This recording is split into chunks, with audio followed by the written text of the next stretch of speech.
রাজ্য শিক্ষা ব্যবস্থার উন্নতিকল্পে সরকার বিভিন্ন পদক্ষেপ গ্রহণ করলে এখনো সম্পূর্ণভাবে হাল ফেরাতে পারেনি বিদ্যালয় শিক্ষা দপ্তর। রাজ্যের বিভিন্ন প্রান্তের, বিশেষ করে পাহাড় এবং গ্রামীণ এলাকায় শিক্ষক স্বল্পতা সহ বিভিন্ন পরিকাঠামোগত দুর্বলতায় ভুগছে প্রাক প্রাথমিক এবং উচ্চ বিদ্যালয়গুলো। সোমবার সকাল 11টায় বক্সনগর ব্লক অন্তর্গত উত্তর কলমজোড়া ছাতিয়া ছাতিয়ানটিলা এলাকার ছাত্রছাত্রী মিলে এক আন্দোলন কর্মসূচি জারি করে। ছাতিয়ানটিলা উচ্চ বিদ্যালয়ের বিভিন্ন সমস্যা সমাধানের লক্ষ্যে এবং শিক্ষার হার ফেলাতে বিদ্যালয়ের শতাধিক ছাত্রছাত্রী প্রথম দুজন শিক্ষককে লাইব্রেরি কক্ষে রেখে তালা ঝুলিয়ে দেয়। তারপর সমস্ত ছাত্রছাত্রীরা বক্সনগর টু সুনামুড়া সড়ক অবরোধ করে। টানা 3 ঘন্টা অবরোধ চলে, শত শত বাইক এবং গাড়ি আটকে যায়, পথচারীদের দুর্ভোগ পোহাতে হয়। তারপর ছাত্রছাত্রীদের আন্দোলন রুখতে ছুটে আসেন ব্লক শিক্ষা আধিকারিকের পক্ষ থেকে দুজন শিক্ষক এবং কলমচোরা আধিকারিকের আরক্ষা কর্মীরা। ব্লক শিক্ষা আধিকারিকের পক্ষ থেকে ছাত্রছাত্রীদের বলা হয় যে বিদ্যালয়ের সমস্ত সমস্যা নিয়ে লিখিতভাবে দপ্তরকে জানানোর জন্য। সেই অনুযায়ী ছাত্রছাত্রী ও এলাকার অভিভাবকরা লিখিতভাবে সমস্যাগুলো ব্লক শিক্ষা আধিকারিকের কাছে প্রেরণ করেন। ছাত্রছাত্রীদের দাবি, বিদ্যালয়ে মোট 165 জন ছাত্রছাত্রী রয়েছে। শিক্ষক শিক্ষিকার সংখ্যা মাত্র 6 জন থাকলেও প্রতিদিন 2 জন করে উপস্থিত থাকেন।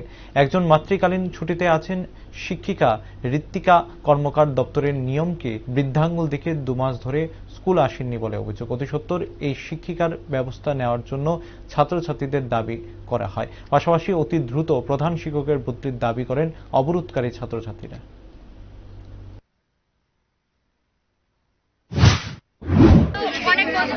অনেক মাস ধরে অনেক স্টুডেন্ট আছে কিন্তু স্যার নেই, ক্লাসও হচ্ছে না ঠিক মতো।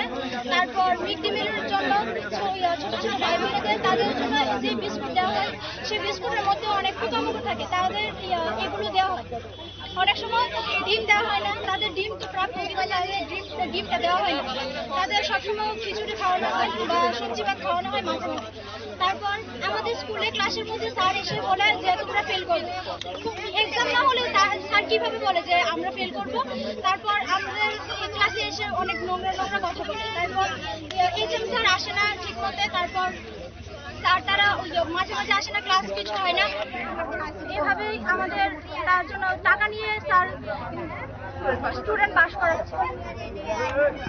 এই বিভিন্ন অভিযোগের ভিত্তিতে তোমরা রাস্তা অবরোধ করেছো? হ্যাঁ, আমাদের স্যার চাই, শিক্ষক চাই, তারপর এইচএম স্যার চাই, তারপর মমিন স্যারের একটা বিচার চাই। আমাদের স্কুলে কয়জন ছাত্রছাত্রী আছে?